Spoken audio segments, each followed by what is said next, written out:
I'm Emma. Welcome to the 10-Minute Quilter. Yes, I've been watching Bake Off again.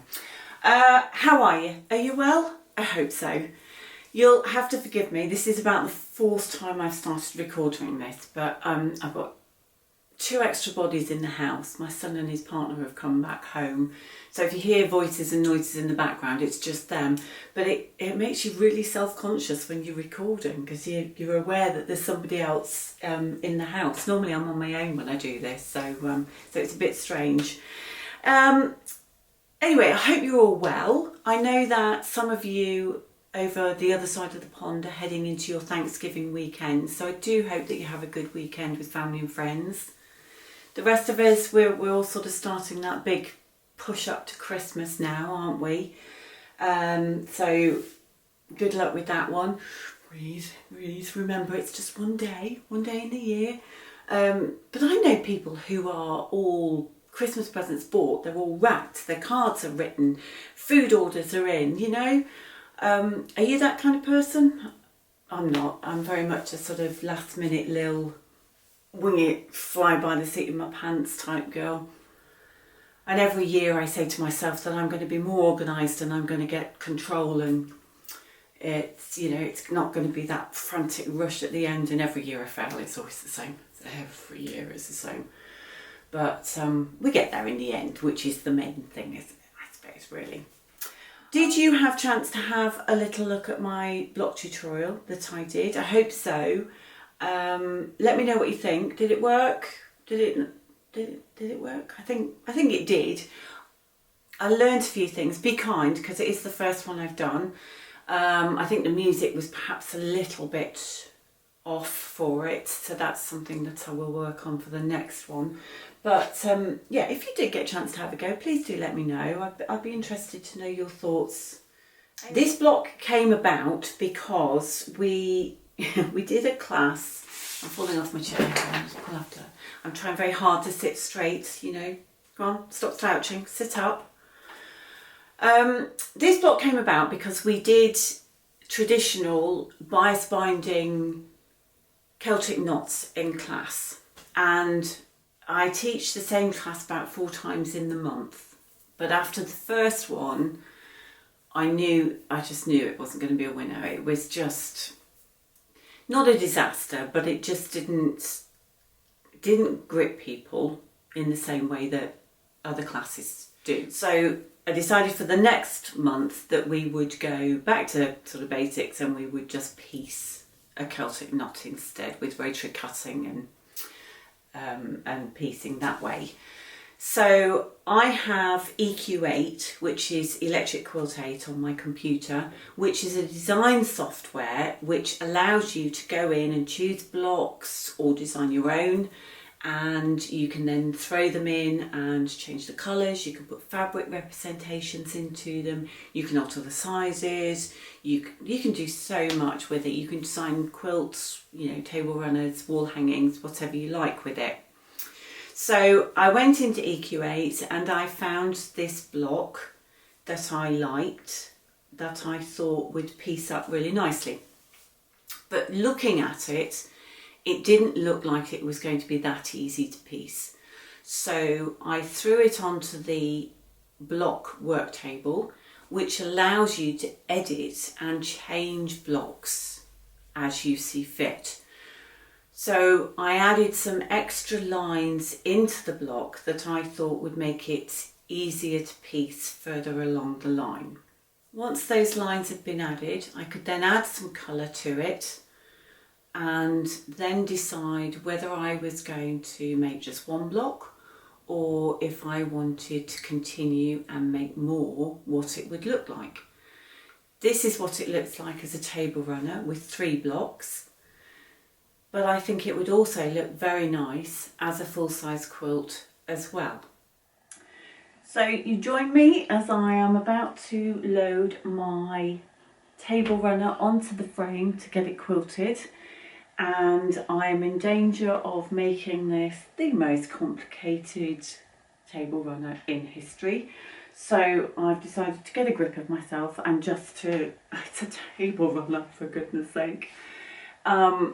So I'm just going to load it on, and get it quilted and finished, because autumn will be over by the time I do that. So, and I'm going to, I was looking at also got books out and all sorts, you know, trying to decide what I was going to actually do on it. But I've decided what I'm going to do is this little pantograph from Cousin Tracy, and it's a freebie if you sign up for her newsletter. So I've printed that off and stuck it together with some sellotape. So I think you can see, just make out the pattern there, look. So it's leaves, which I thought would be perfect for this little runner. So I'm going to put that over onto the back, and then I'm going to stitch it.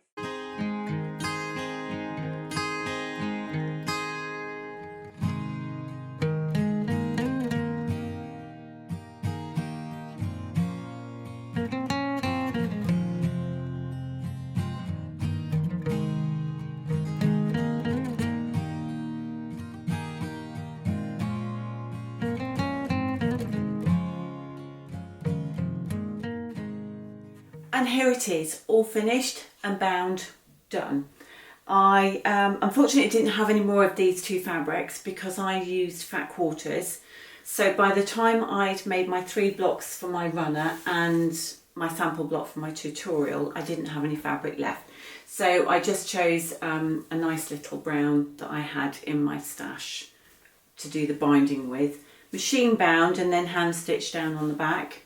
And it's just a really nice little umbrella fabric that I had in my stash that's on the back, which I thought was quite sweet.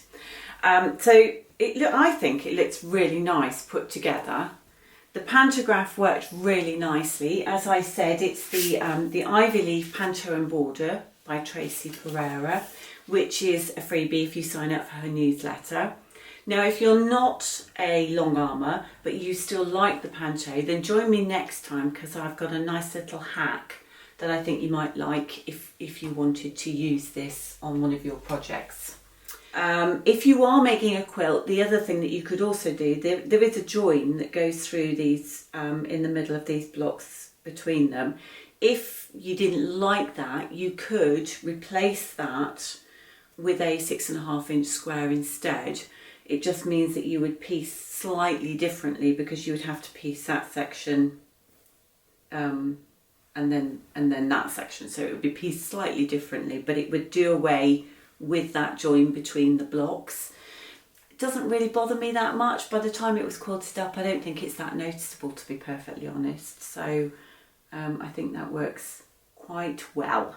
So I've got it finished in time. I think it still counts as autumn now, doesn't it? I think as far as I'm concerned, I think I can keep this on till December really, and then move into the Christmas table runners, of which I have 1 or 2, I will admit.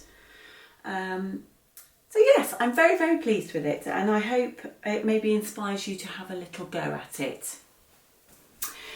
In other news, I was very pleased to say and very proud to see that my Alaska Rainbow quilt that I put into the Festival of Quilts this year in the Joy of Sharing category actually made it into Quiltmania apparently this month.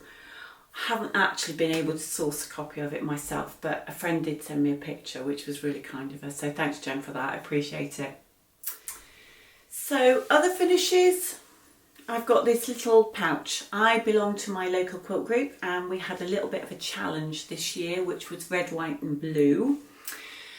In my usual manner, I left it to the day of the meeting. Back to that last minute little again. Left it to the day of the meeting and then decided that I was going to put something in. So yes, made this little pouch using some Japanese fabric that I had, and I was quite pleased with it actually, considering it was a last minute affair. I did my usual trick of making it, and then about to walk out the door and realised that I hadn't actually closed the gap in the bottom of the bag, as you do. So I actually put something inside it to weight it so that it stood up nicely, but also it meant that nobody could go in and see that it wasn't finished. Anyway, so that was my little red, white and blue challenge, which I then looked at afterwards and thought, well, actually it's not white, it's more of a cream and off-white, but anyway, at least I did something, which is the main thing. So I am thinking about doing a little workshop on that, because I think it's quite effective, it's quite cute. Right, I think that's it for this episode. Thanks so much for joining me and for your lovely comments. If you did like the video, please give it a thumbs up and don't forget to subscribe. And I look forward to seeing you next time. Take care, won't you? Bye.